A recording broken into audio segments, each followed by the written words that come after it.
5, 4, 3, 2, 1. Hello, welcome to Matters Now. So glad to have you here with us today. We're going to be talking some flat Earth stuff, but hopefully it won't be as confrontational as it often is, because we're going to be doing an interview with the one, the only, the great, the Peter Markley. So welcome, Peter. Glad to have you here. Thanks. Good to be here. Peter, I want you to kind of start out telling us about, if you'd be willing, a little bit about your background with flat Earth, maybe what brought you into it, what knowledge you've gained, things like that. What brought you into this flat Earth world? Because I am part of Matters Now, so we do flat Earth content stuff, but I'm not any kind of expert or debater or anything on flat Earth. But you have gotten deeper into it. Yeah, so if I go chronologically, then I'm going to have to just begin with the fact that I'm a young Earth creationist, because I've been one all my life. I was raised as a young Earth creationist. And obviously, during all that time, I have heard atheists and skeptics compare young Earth creationism to flat Earth. And most of my life, it seemed like a hyperbolic comparison. Like, I didn't know there were any people who believed that the Earth was flat. And during most of my life, there were very, very few. So most likely, neither did the people making those claims. It was, in fact, a hyperbolic comparison. And of course, it was very insulting. Like, no, obviously, we're not like flat earthers, and I would always be, come back with something fiery or whatever. But like, so that's how I grew up, right? And then and this is something I like to emphasize nowadays, flat Earth didn't start getting traction on social media until 5 years after the original release of Minecraft. It is that new. Okay, I was graduated college already. Like well into adulthood before this thing started getting traction. Anyway, so, I couldn't get a career job, so I was working at Staples in 2017. And another department manager, like after closing time, kind of called across the store, like, "Hey guys, this guy believes the Earth is flat," and it was a coworker. Like, and so we started kind of talking about it. Wow. Like after the customers were gone during closing time, and I'm like, okay, so like if you believe the Earth is flat, then how do seasons work? Because in my mind, obviously, I grew up knowing the seasons work because of the tilt of the globe, right. And which pole of the Earth's axis is facing more toward the sun during different positions in its orbit around the sun. So if the Earth is flat, how does that work? And that's the first time that I heard them say, like, oh, well, it's because of the way it spins around the North Pole and gets closer and then farther away. I'll send you a video. Mm-hmm. And I'm like, what? Okay. and, anyway, so that September, I think it was September of 2017, I watched this video the guy sent me. And it was like a 3-hour long compilation of videos by ODD TV, Matthew Purcell. And I took very extensive notes. I still have the document, just like refuting point after point after point. I'm like, this stuff is garbage. Like, I actually was disappointed. I expected more material, like more substance. And it was just, It was just rhetorical sleight of hand. Mm-hmm. And I was like preparing to respond to my coworker. I'm like, okay, I'll watch this thing, but then you got to agree to meet and discuss it, right? Yep. But he flaked out. Like the first time he just was like, I don't feel like it. Can we do it next week? The next time he's like, oh, I got a hangover. Like, can we not do? And eventually he just stopped responding to my texts. I'm like, great, thanks. So that was frustrating, but and I just kind of put it to the back of my mind, forgot about it. But then, like, fast forward another year and a half, I think, and at the beginning of 2019, or maybe the end of 2018, I found out that a guy in my church had gone flat Earth. Okay. And I found out through one of his family members, who was also my friend. and how frustrated they were, and like this was causing some very not funny strife between, you know, in their family. Really? Yeah, it was getting very ugly. And I was like, oh, okay, you know, I can help, right? Like, I know this subject. Right, right. And I'm like, I'm coming in kind of trying to be a peacemaker. Like, guys, you know, you guys are both my friends. You're both my brothers in Christ. Like, we just need to calm down. Such an optimist, Peter. Look at you thinking this I know, right? Like, so I think I was able to help in that situation a little bit and cool down some of the tension. But unfortunately, I was not able to, in any even small measure, persuade the flat earther. And to this day, he is just completely afraid of talking to me about the subject. I've made several attempts, especially since TFE, and he's just still completely clammed up, won't talk about it, which is, it's very, very disappointing to me, especially since in 2019, largely motivated by him, I spent like 3 months to make a 100-minute video to publish on YouTube about this. And as you can imagine, having grown up as a young Earth creationist with this insulting hyperbolic comparison, I was pretty passionate about this. Like, guys, atheists made a straw man of us, and you just climbed into the straw man and gave it life. Right. What are you doing? This is stupid. It seemed to me like an apologetics disaster. And I cannot emphasize that enough. I cannot overstate that. It is an apologetics disaster. There is the only thing that even comes close to how bad that is for apologetics, from my point of view as a Christian, is not to get too political, the MAGA stuff, but it's so I was very passionate about it, and that's why I went to that trouble. I spent 3 months making a 100-minute long YouTube video, and to his credit, this flat earther I knew in my church, he did listen to the audio I gave him of the video because he preferred audio. But he declined to make any substantive response. And that kind of felt like a punch in the gut. Like, oh man, dude, come on. I just spent 3 months of my life researching and pulling together this material. I did my own experiment. There were two different experiments that I featured in that video. One I personally conducted, and another a friend of mine conducted. And I helped analyze the results. And so, like, I don't know, that was kind of where I was at in 2019. And after I put it on YouTube, like a month later, Danny Faulkner published his book, Falling Flat. And I gobbled that thing up. It was a wonderful read. I learned things I didn't know, despite all the research I'd already done. And then I even like found a couple of mistakes and like tried to mail them to his publisher. Like, please forward these to Danny. For the record, I've since actually gotten his attention and been able to forward those to him, and he was very appreciative. But anyway, so that's where things were. I think I got enough attention that I managed to hear that Rob Skiba at least watched the first half hour of my video. I don't know if he finished it or not. That was the information I got. I don't know if you know who Rob Skiba was. Did he pass away? Yes. Okay, yeah. I think I've during COVID, which was after all this. Yeah. I think it was like in 2021. I'm not, somebody could correct me on that if I'm wrong. Because by then I had checked out. I'm like, I got a life to live.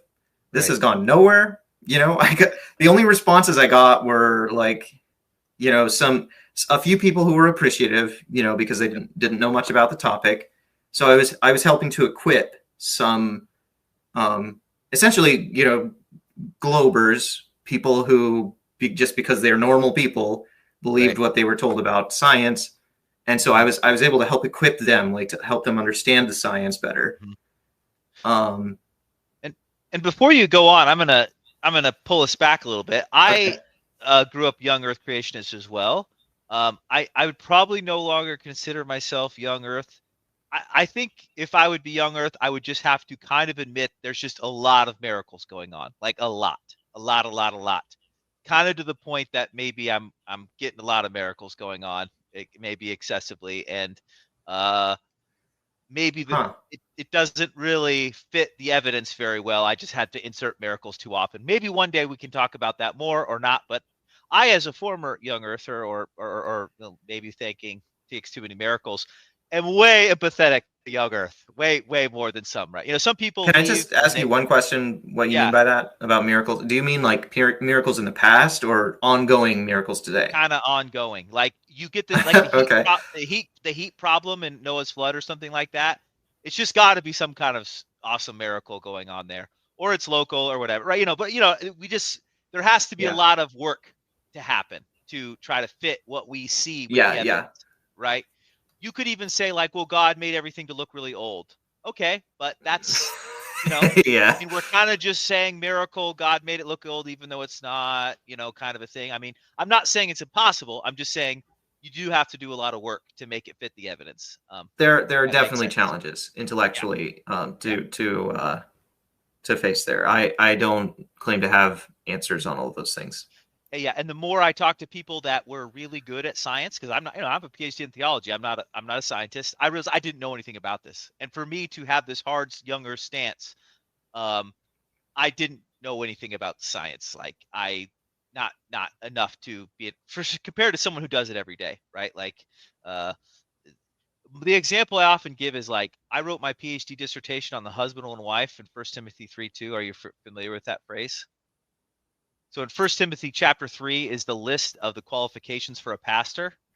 Yeah. So they're like, have to be not given to wine. They have to be hospitable. There's just all this list of these things that a pastor needs to be, or a bishop, depending, or a deacon. There's a separate list for deacons, and both the deacons and the pastor / bishop / elder, depending on how you look at all that, is that they have to be the husband or wife. So my PhD dissertation was kind of about what that means. It's more complicated than that, but no one in chat's going to care. Like the original Greek says, a man of one woman kind of stuff. A one woman man, whatever, right? Yeah. Yeah. So what does that mean, right? So my dissertation was on that. So I would tell people that's what my dissertation would be about, and then they would start telling me what that meant, and I would just be like, "You realize I've read almost everything of any consequence that has ever been written about this phrase, like."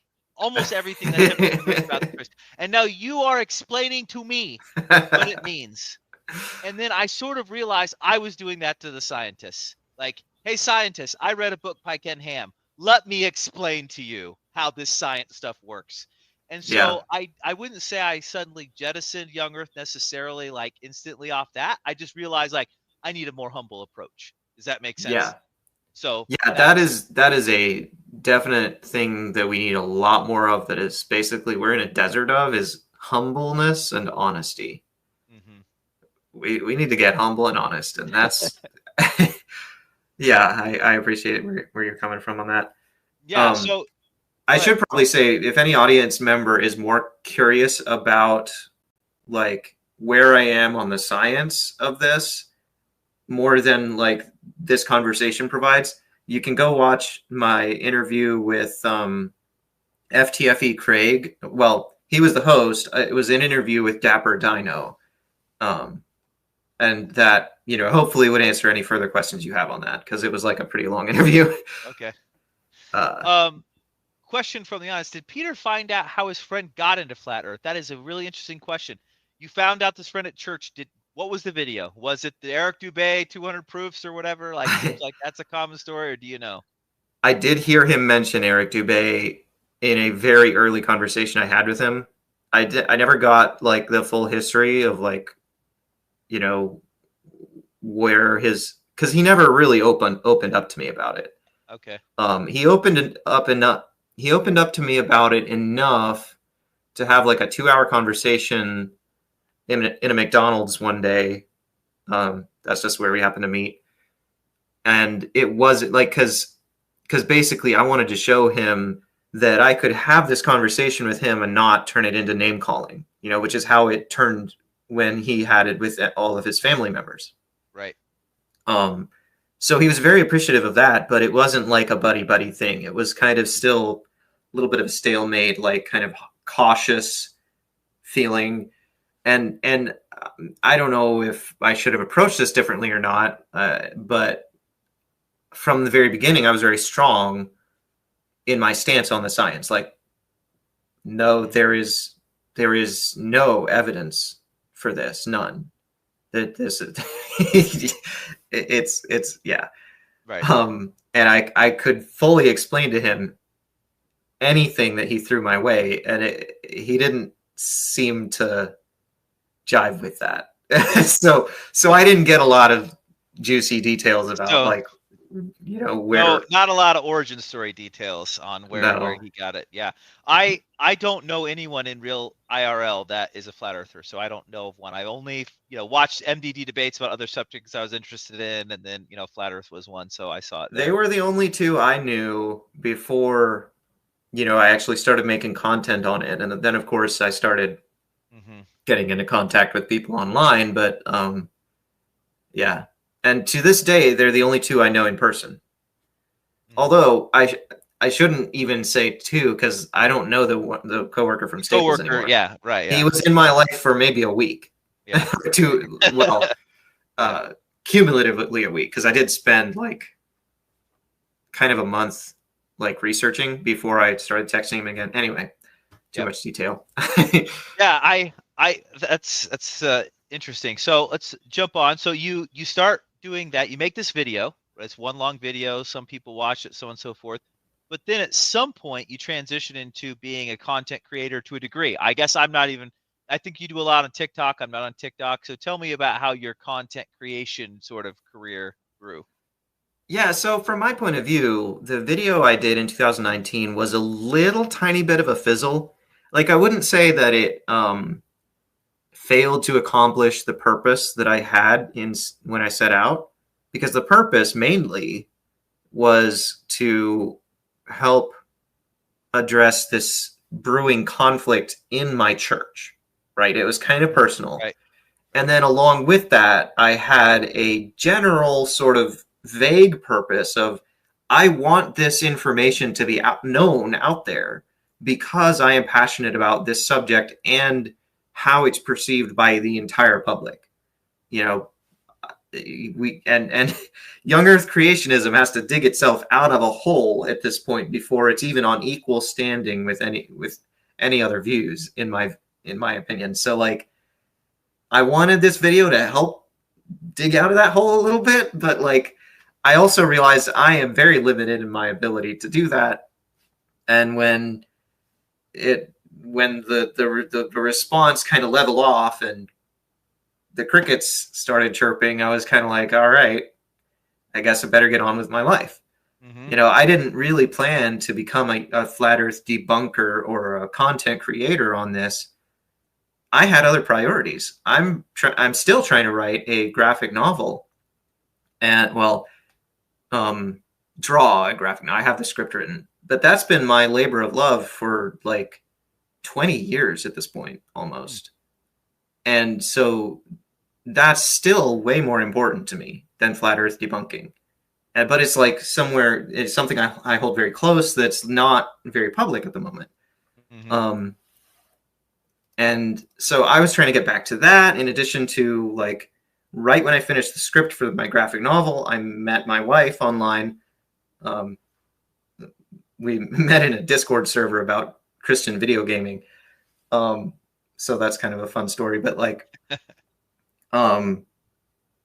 so then I was trying to like get to know her, and we were dating, and then I was trying to go marry her, and like all of that consumed my attention for the next like 2 or 3 years. And it wasn't until around the end of 2023, my wife was just kind of scrolling through TikTok. I wasn't even a TikTok user. I didn't even have an account on TikTok. I might have created an account once, sometime in 2003. I don't know, for a different reason. But anyway, like at some point she was like flipping through lives on TikTok and was like, hey, there's some people on here debating flat Earth. I'm like, what? And I think it was probably like Flat Earth Caleb, otherwise known as KK Caleb, because he's a friend of the, or a fan of the mustache man. But I didn't know that at the time. I'd never heard of him. So like I suspect that's who it was. But it was like, obviously it got my attention. Like, right. Wait, so they ignored my 100-minute video that has been on YouTube for 4 years now. Mm-hmm. And they're over here in this place wreaking havoc. Uh-huh. Like, come on, guys. And so it kind of ticked me off a little bit. I'm like, all right, I got to go in and bust this show. And so, like, at that point, I started making plans to basically take the 100-minute video, which I had realized by that point was too inaccessible because of its length. Right. And start, like, carving it up into digestible little pieces. Mm-hmm. And so the first, like, 30 videos of mine on this topic that you'll see on TikTok are just clips from that 2019 100-minute long video. Okay. And that's why, like, it looks so old compared to my newer content. Mm-hmm. But like, for whatever reason on TikTok, it just suddenly took off. And before I did that, I couldn't even join lives because TikTok has this threshold, like you have to have a minimum of 1,000 followers in order to even join a live as a guest. So like, if I wanted to go in there and argue with Flat Earth Caleb, I couldn't. And so I was like, I need to start gaining an audience first. And so that's why that came first. Wow. So it took off. And then that's about, I think, when Michael Toon found my content. And it's a little blurry for me because it was all this sort of, the floodgates opened. And so I was taking in so much information all at once, meeting so many new people. I don't remember exactly what my first interactions were with Michael Toon, but I know they were positive. And he shared one of my videos on his channel on YouTube before I hardly even knew like who he was and how big an audience he had. And so like suddenly more people are gushing in and I'm like, thanks. So Michael Toon essentially, you know, I guess on TikTok, for whatever reason, my content just started to spark on its own to some extent. Just enough that was to get a big push. Yeah, just enough to get Michael Toon's attention. And then he just breathed life into that flame. And which, if people didn't like your content, can flame out pretty quickly, right? So they must have enjoyed it, because I think sometimes if someone you like sends you somewhere, you might watch one or two, but if you don't enjoy it, you don't keep going. So it's always important to be doing interesting content to kind of hold on to people that want to keep watching. So you're doing videos. MC Toon kind of get you going. You know, you have more people. What's the next step then? Have we got to live today? You did for a while. I know you haven't made as much content here quite recently, but you've been making content. And does that kind of bring us on to today? And then I'm going to kind of switch gears on the questioning. It pretty much gets us up to speed. That was all happening like in February, March, April of 2024. And that's when I met Michael Toon and Will Duffy and those guys. And then I lost my job in August. So that's kind of when I stopped doing live streams. Well, actually, I stopped doing live streams when we moved out of my house and tried to sell it, which was a few months before that, now that I think of it.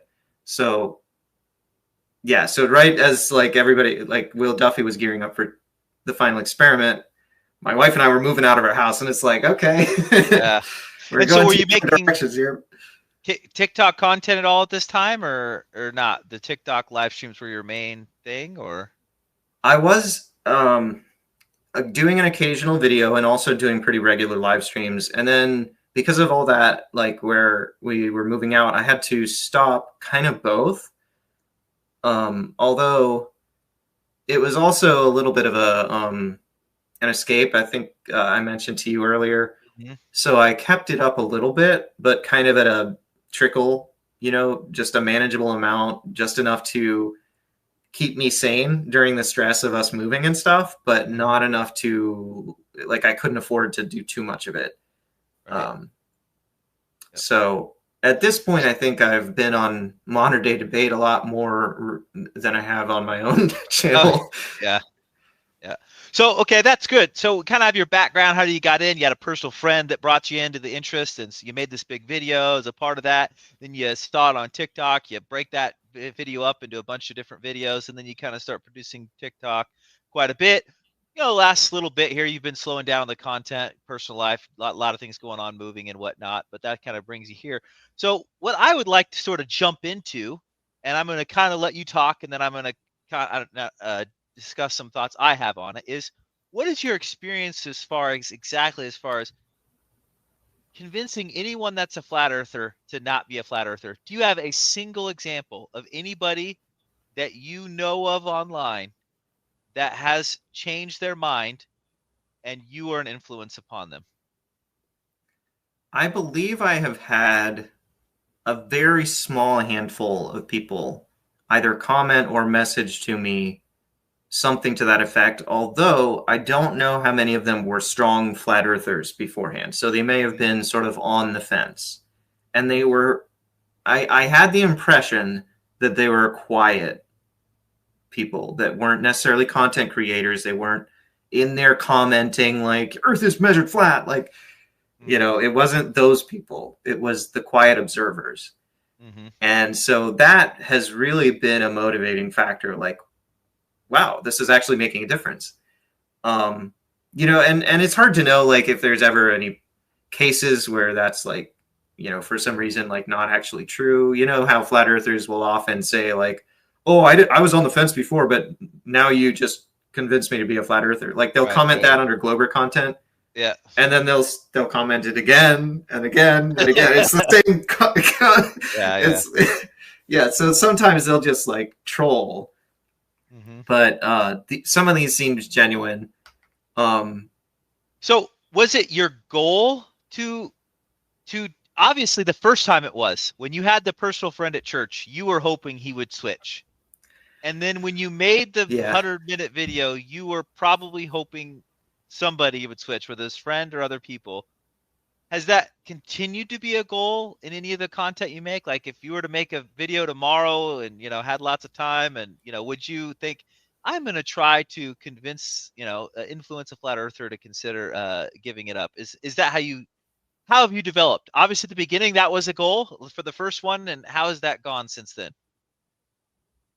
Yeah, and honestly, I don't even know how much hope I initially held of convincing my personal friend, because from our very first conversation about it, he essentially communicated to me, you're not going to convince me. Mm-hmm. Because I asked him, I'm like, how confident of this are you? And the way he communicated it became clear, like, okay, I'm not going to change this guy's mind. So yeah. I think what ultimately was so disappointing to me about that was not that I couldn't convince him, but that he couldn't even have a conversation about it. Like beyond that first conversation in the McDonald's. Mm-hmm. Like after my 100-minute long video, he couldn't have any conversation about it. And that's what really disappointed me. Mm-hmm. So just to, clarify about that. Right. Since then, honestly, I don't know how much I've really tried to like convince flat earthers. to be honest. Like, obviously, if that happens, like, great, but they're honestly not even my primary audience. My primary audience is almost literally everyone else. Other Christians, other Globers, and atheists. You know, because, like I said, young Earth creationism is in a hole right now that it has to dig out of before it can even be on level ground with everyone else. And to some extent, not the same extent, but to some extent, the same goes for Christianity in general. I've had people refer to my I've had people refer to flat earthers as Christians in my comments and stuff under my videos. Like, to them, those two terms are synonymous. Yeah. Which is devastating. That has to be, man, I hope that's an online thing. People in my church barely know flat earth exists. Right. If I wouldn't have mentioned it, they wouldn't know it was a thing still. Right. So it's like so frustrating that perception is out there. So that's one of the things I'm trying to combat. Like, essentially, I don't know. I think of myself kind of as standing as a witness. Like, I almost don't. I have no way of really knowing how much impact I'm going to have, who all is going to listen, or whatever. But when there's something that I know is true, and I know that everyone needs to know that it's true, and there is an opportunity for me to proclaim it from the rooftops without reproach, then I'm going to do it. You know, and the fact that flat Earth does not equal Christianity or science is one of those things, you know, right now. And it's probably the primary thing, because it's difficult to talk about Christianity now. It's difficult to talk about young Earth creationism now. But it's not difficult to me to talk about how we know the Earth is a globe. Mm-hmm. That's pretty uncontroversial, except to flat earthers, because they're this isolated little group in their own little cult. And so, yeah, it'd be great to pull some of them out of the cult, but my primary audience is everyone else saying, we are not them. I see. So you're like, hey, I'm the Christian version of what, you know, MC Toon, or kind of. Yeah. I don't want to, whatever. Well, he's Christian. Yeah, but the young Earth creation Christian is what I yeah, say. Yeah. Young Earth creation Christian of MC Toon. And so I don't want people to think that my young Earth creationism or whatever. Just fill the jury box of every worldview you can imagine that is standing together condemning flat earthers and saying they are wrong. We are not them. Let's just fill the box. So, do you think there are any content creators out there trying to convince flat earthers? So I'll say a few things.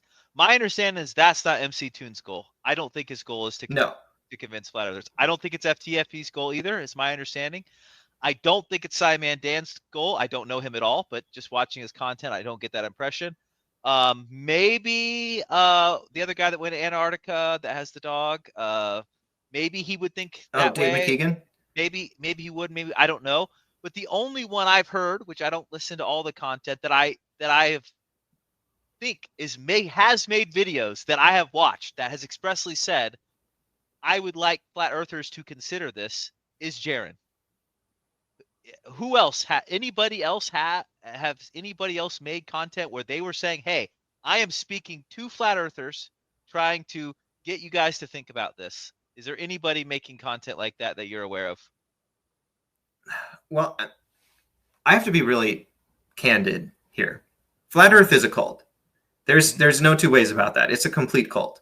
Mm-hmm. And so because of that, you can observe all kinds of sociological effects around it.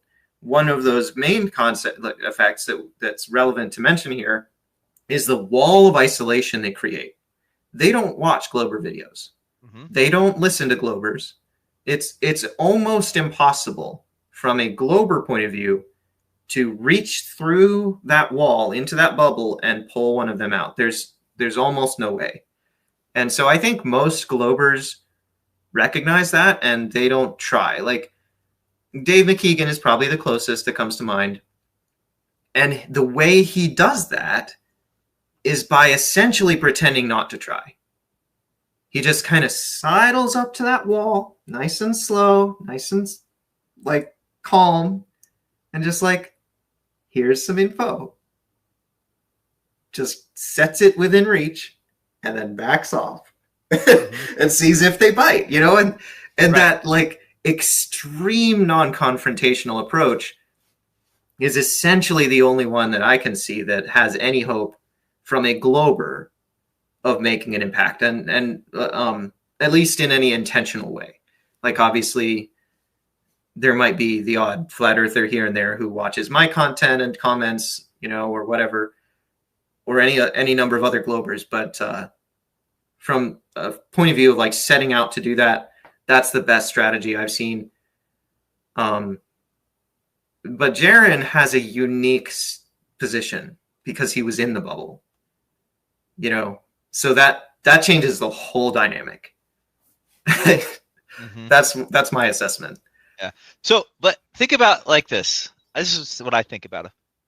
People think you are in the bubble. It's just a different bubble called Young Earth Creationism. And I was in the bubble called Young Earth Creationism not very long ago, right? Like fairly recently. And so I find it a little offensive or like frustrating that people would say when I was a young Earth creationist not too long ago, that I was an idiot, that I never listened to reason, that I was this, that, all these things, which I think people would happily said about me as a young Earth creationist, right? They still because say a lot about of me. people, yeah, sure. And because a lot of people would say flat Earth, young Earth creationist, both bad, not much different than the other, right? Something like that, right? So I think that I could probably just say being super mean to me as a young Earth creationist was an option that people could go with. And so then when I think about how I should talk to flat earthers, I wouldn't have wanted people to be really mean to me when I was a strong young Earth creationist. And so should be thinking like, do I want to be mean to flat earthers? You know, because once I say, okay, I come on to Matters Now, I'm not really a young Earth creationist, particularly more. I think the Earth's a globe. A lot of people that are on board with that. Dr. J is a good guy. I'm telling you, I was a good guy when I was a young Earth creationist. Maybe I was wrong then, whatever. But I was still a good guy, right? So I just kind of I'm blobbing a lot here. What do you think about my stream of consciousness related to, flat earthers and young Earth creation and all that? Yeah, so it's going to be a little difficult to talk about this without me going into the differences I see, right? And this is a subject where some people may disagree with me, right? Because a lot of people want to say they're completely the same, and these differences are either illusory or you're just exaggerating in your mind or whatever.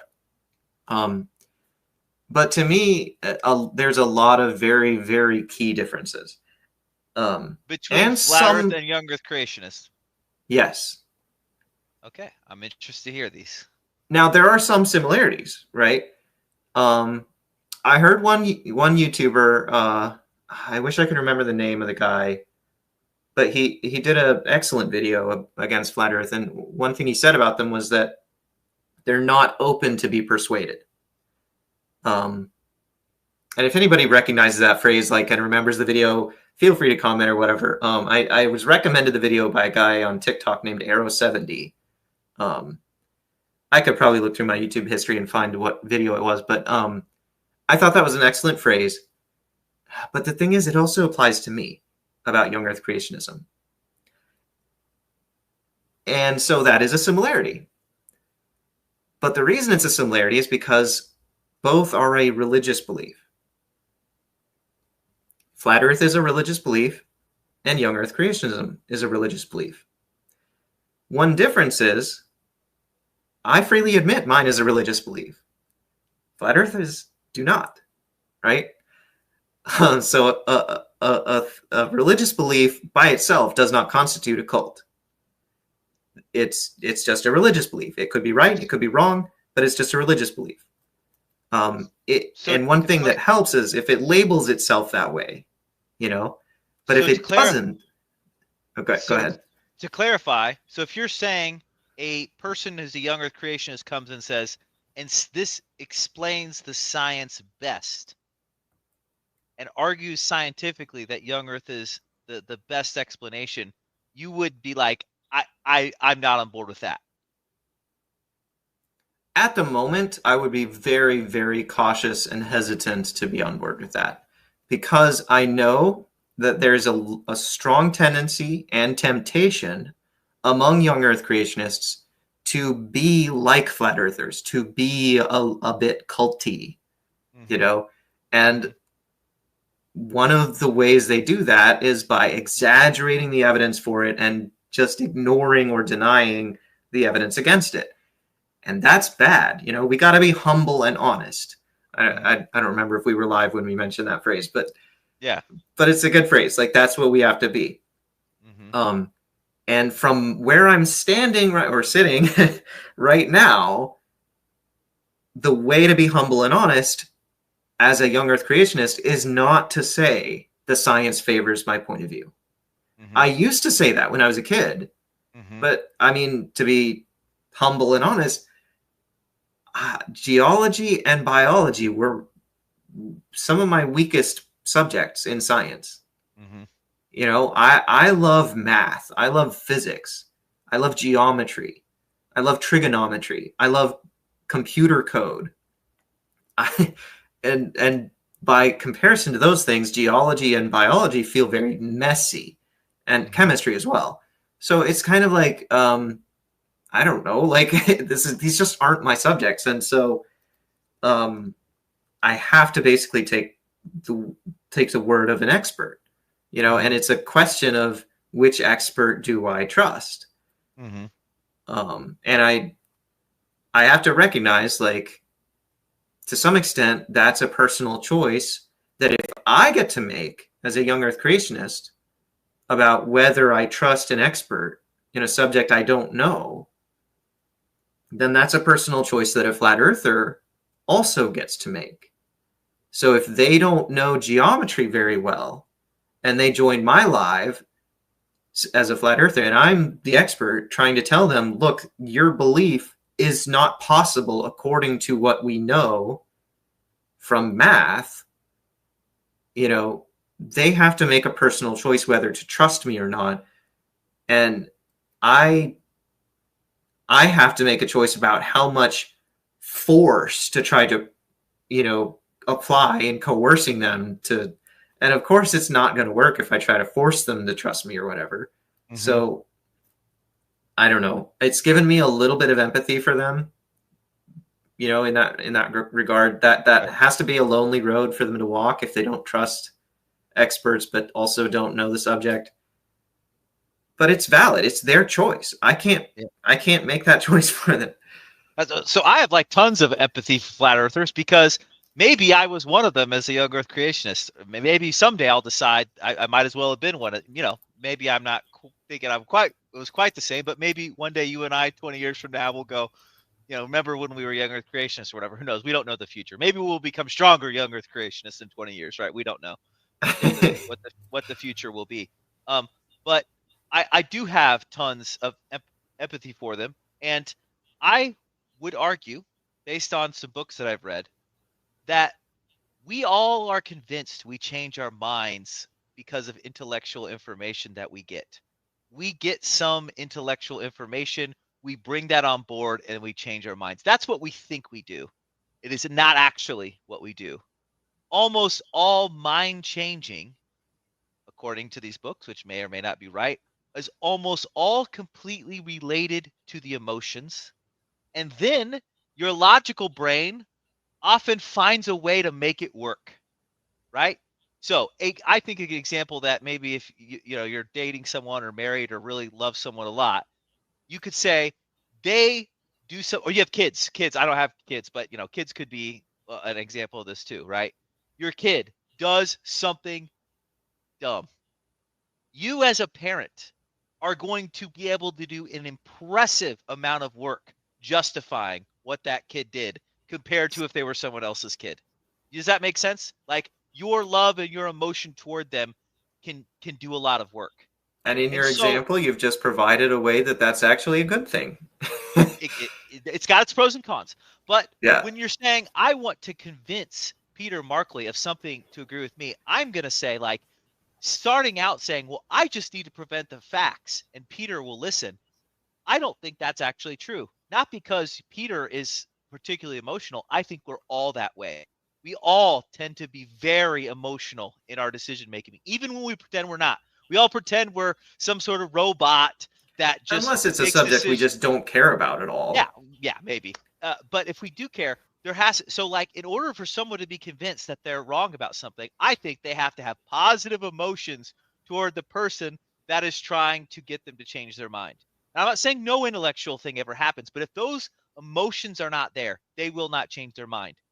They will Yeah. never, ever, ever change their mind. So you can have really great people that are super awesome, believe something totally weird, and if they have good emotions toward the weird thing, the weird group they go to is all their friends and they're all nice to them and they help them out when they have a flat tire. And then the people that don't believe that weird thing yell at them all the time about how dumb they are. They are never switching teams, even though they might just be super wonderful people in every other way. So that's kind of how I think of how people change their mind about things. And I wanted your opinion since you've done more, at least some public changing their mind or been in debates or whatever.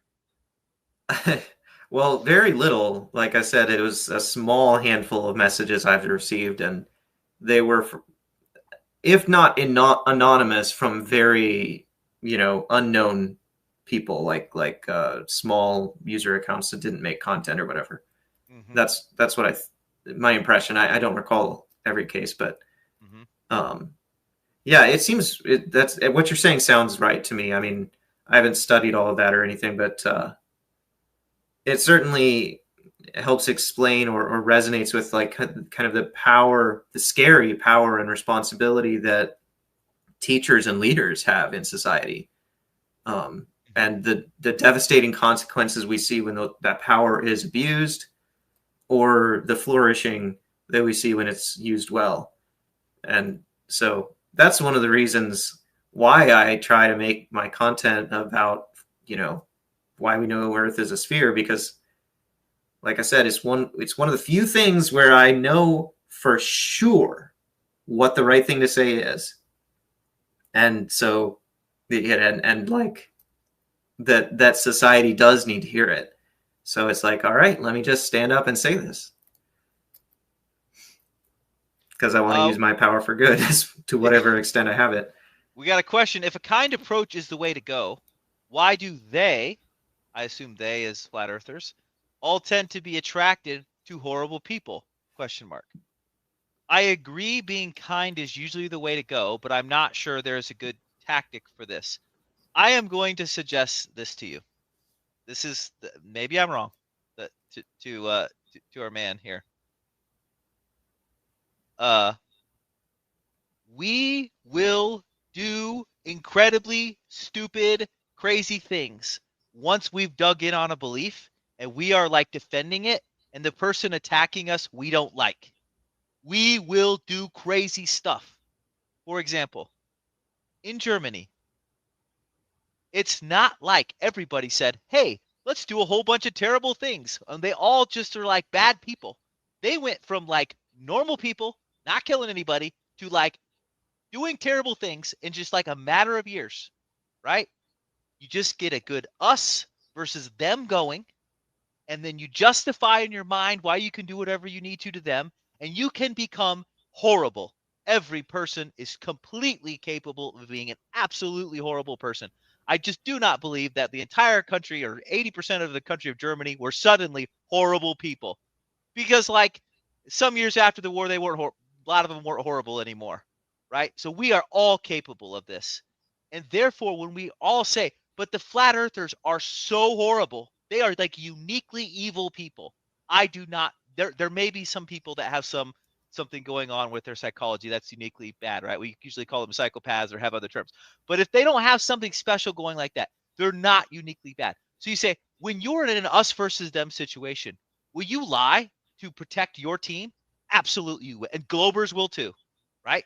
Globers probably don't have to lie as much because I think they're right and have more on their side, but they will lie to protect their side. They absolutely will. When you get the us, this is them, this mean stuff going, bad stuff starts happening and people will do bad things, right? That's in my opinion. So like when I watch really confrontational people say what I mean, I think there are just almost no situation. Now maybe this is just my goody goody side coming out to insult people at a certain point. Like if you insult them enough, it does not matter what they believe. You just shouldn't insult people to that degree. Like it's just not a good thing to do as a in a society. So that's kind of how I understand it. I think that there's a big mistake in trying to say, well, flat earthers are unique. They're special. They're like this unique set of evil. No, no, they're not. Because I think the example that least connects with me the best is the flat earth or a young earth thing. I was a young earther like super not that long ago, and I think I was still a pretty cool guy, right? And and I still know a ton of young earthers, and some of the most trusted people I know in the whole world are young earthers. That if I was going to hand my wallet with every penny I had, that person's probably going to be a young earther, right? That's who I would hand it, just because I've known them a long time and so on and so forth, right? Not that someone else that believes old earth wouldn't be trustworthy as well, but that's I'm waxing on, but I just think this feeling aspect absolutely has to be there. And when the feelings get super negative, everything turns toxic. People start being willing to lie, willing to do terrible things, and so on and so forth. Yeah, I agree. Yeah. For me, it makes most sense to think of it like a cult, like I mentioned. So in my mind, it belongs in the same box as like Scientology or, I, I don't want to offend anyone out here, but like Jehovah's Witnesses or, Mm-hmm. Beliefs like that. So there's, and you kind of have to have an epistemology in your mind, like a category, a set of categories in your mind for what's a valid, respectable religious belief, whether you might agree or disagree with it, versus something that is a cult, and I've seen atheists just completely conflate those categories and say, oh, all religion is by definition a cult. That's not helping us here. Like there are very clear, in my opinion, there are very clear identifiable sociological differences that where, some groups of religious people are benign and some groups of religious people are in aggro mode. They're just going crazy, doing what Dr. J was just saying, of like escalating that us versus them bigotry and hatred, and those are usually the cults. And all of these separate indicators can kind of line up usually to help you build these categories and choose which one to place a group in. And it helps you humanize them in a way, but also be sober minded about the real dangers involved, because flat earth, I don't think it's exaggerating if I say it's destroying lives right now. People are getting divorced, they're losing custody of their kids, they're losing friends, losing contact with people they've known all their life. It's destroying lives. And young earth creationism doesn't do that. Mm-hmm. For the most part, yes. A few questions here to switch up subject level. You can deprogram people with kindness, but usually only if you can isolate them from their cult. Look at Jaron. They had to take him to Antarctica to deprogram him. I think, in my opinion, will is the ultimate example of what I'm arguing for here. And I know we all don't have $100,000 or whatever to spend. Will is always tries to be nice. I'm not saying he's perfect. He tries to be nice. And I don't know if Jaron thinks this, and maybe I could talk to Jaron about it someday. I'd be really interested to hear what he has to say, especially when he has time to reflect on it more in the past. I would predict, and I could be wrong, that the niceness of Will was the most important factor. I think Will bent over backwards to be ridiculously nice. And at some point, if you're this guy that's so nice, you some point emotionally go, I bet I could listen to what this person has to say. Right? And then once Jaron says, I can listen to what this person has to say, because he'll say, I did not listen to a word Dave McKeegan said. I didn't even listen. I knew they were bad. I didn't even need to, right? I already knew. But Will, when he's that nice, you might be feeling like, no, I might be able to listen to what this guy has to say. So I think he's the ultimate example. And saying, is it the breaking away from the isolation? That's probably an important factor. And I think the kindness was a super big factor. Will didn't just offer to pay. He was super nice about it every step of the way, the best I can tell anyway. And that's something Jaron verbalized in the first moments that he was live on camera saying, sometimes in life you're wrong. And, I thought this thing and I was wrong. And Will's been nice to me. He said that in that moment. If you go back and watch, that was one of the first things he said. So, if that's anything, any indication. Yep. Clive says, many flirts are anti-Semitic, homophobic, anti-trans. So these people do not deserve to be treated with kindness. Just going to say, at some point, I probably believe some stuff that you really don't like. And I understand why you wanted me to convince me of it differently. It doesn't mean I was inherently more evil than everybody else.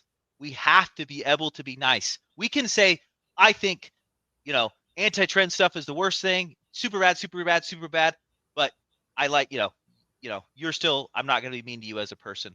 I think you can separate those things, in my opinion. I think you can think someone believes something really wrong or really toxic or really horrible and still be nice to them.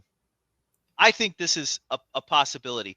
You don't have to be soft on disagreeing with their beliefs, but you don't have to turning it into treating them in a bad way. And I think once you do treat them in the bad way, it's effective in galvanizing your tribe. Your tribe realizes, oh man, if I ever switch sides, I know I would be destroyed. See Jaron, right? Like it galvanizes your tribe.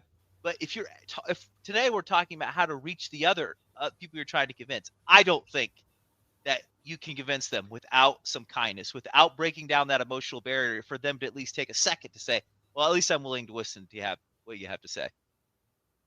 My thought on that is that maybe one thing that'll help is to focus, if you're going to call out the toxic belief or attitude or whatever, focus on the victim that they're hurting. Make it about them, not about you're bad because you believe it. Make it about you are hurting this minority group by saying this. That's my thought, and I haven't followed that perfectly myself. But one thing that, like, I don't know, this is so complicated, this whole mess. But like, I was live on Modern Day Debate at the end of January, and I've probably tore into them worse than I've ever torn into any flat earthers, because by now I'm tired of it. This was post TFE. They were rampaging with delusion, just utter shocking delusion about the final experiment and saying horrible things about my friends, implying that Will Duffy has them all hypnotized or bribed or something. Will Duffy is my friend. He's not like that. And it makes me angry when people talk about him like that. But notice how when I express that feeling, I'm focusing on the person I care about who's affected. Not saying, it's a little bit of a hair split, I suppose, because I guess I'm doing both at the same time, saying they are delusional because they're doing this. But I don't know. I think it's at least important to mention the victims, as your motivating factor. And I tried to do that with my last appearance on Modern Day Debate. I was like, you guys are a cult. This is dangerous. Like you're being toxic. And, Dominique was playing victim saying, oh, it's a slander fest. And I was like, look, I'm sorry that this hurts your feelings, but I can't sugarcoat this because you have an audience you're deceiving. See, mentioning the victim. That's what I try to do, at least. I think that helps. It's tricky. It's very hard. And debating is not a very good situation to be nice. It is not a great situation to Right. be kind. It does not set you up for success in that. So it's a big challenge.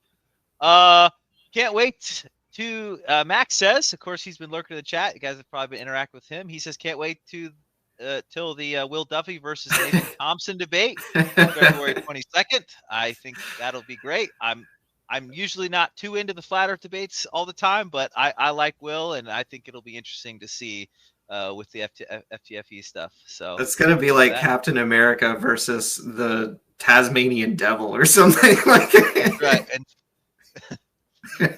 this is such an interesting spectrum of worldviews here. We have a current young Earth creation anti-flurf. We have a former young Earth creationist, still Christian, and I myself an atheist, former young Earth creation, who is now an evolutionary biologist. Hey, we're trying to cover all the bases, Austin. That's right. We're trying to get everybody going here. So, like I said, fill that jury box. Fill that jury box. That's right. Well, thanks, Austin. Appreciate the kind words. The clouds go behind the sun and the moon. You just have to put your phone down and look up once in a while. Yeah. They don't. That's an effective exposure. I am no good at these, Peter. My debunking skills are zero. Unfortunately, it's hard to convince a round earther that the Earth is flat. That is true. We also are hard to convince, but a good way to convince us is to be nice to us. Another good way to convince us is most of us, like me, I'm not speaking about Peter, I don't know anything about science. So you get me while I don't know anything. And I'm pretty right. easy to convince. Oh, they know that already. They do that all the time. That would be pretty easy to convince because, I heard someone one time say something like this.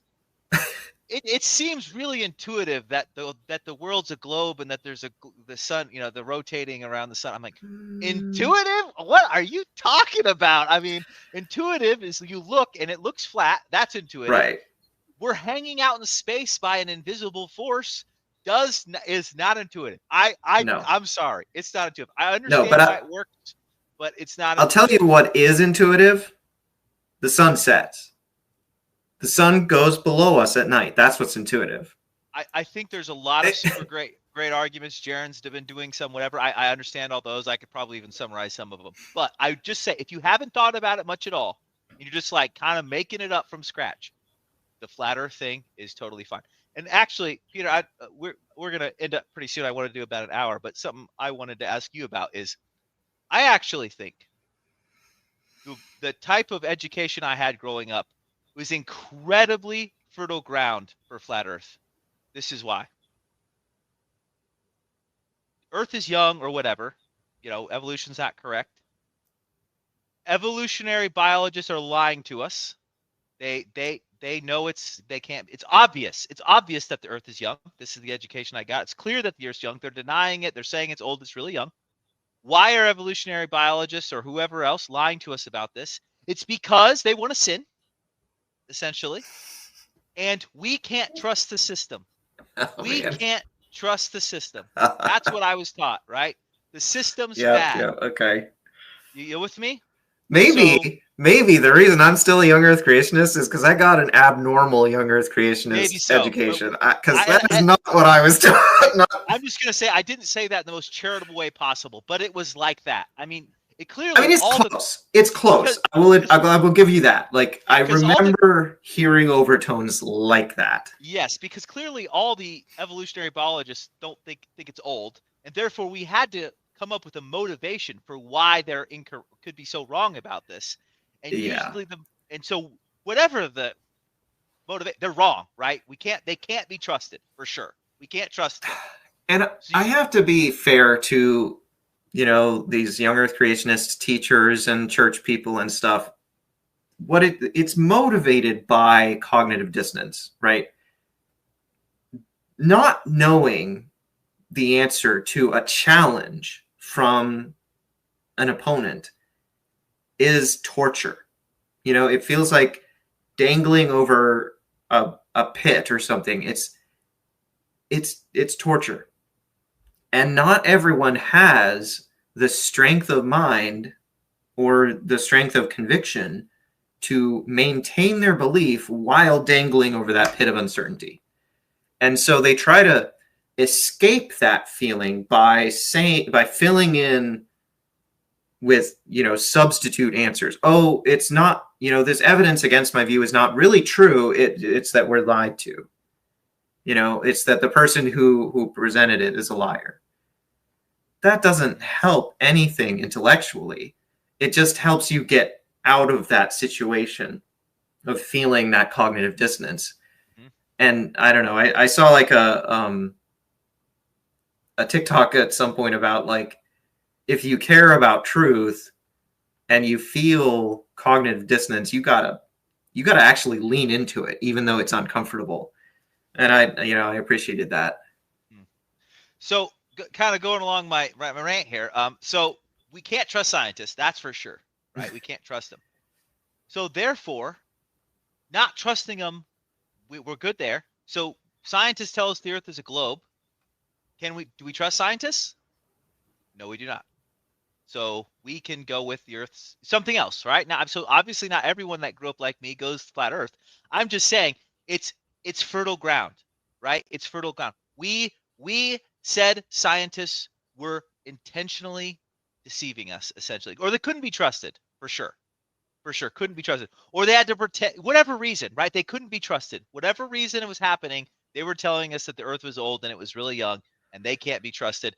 And therefore, we suddenly, I think we could become really quick to just dismiss so many things that scientists say, even though they're like science is complicated, there are 800 million disciplines or whatever. I used to lump those together more. I think that young Earth creation or denying evolution and the age of the Earth and all that is super fertile ground for this kind of thing. And it can be flat Earth. It can be the doctors don't know what they're doing. Take this herb instead of cancer treatment or whatever. All that stuff makes way more sense when you get in your mind like, we can't trust the scientists.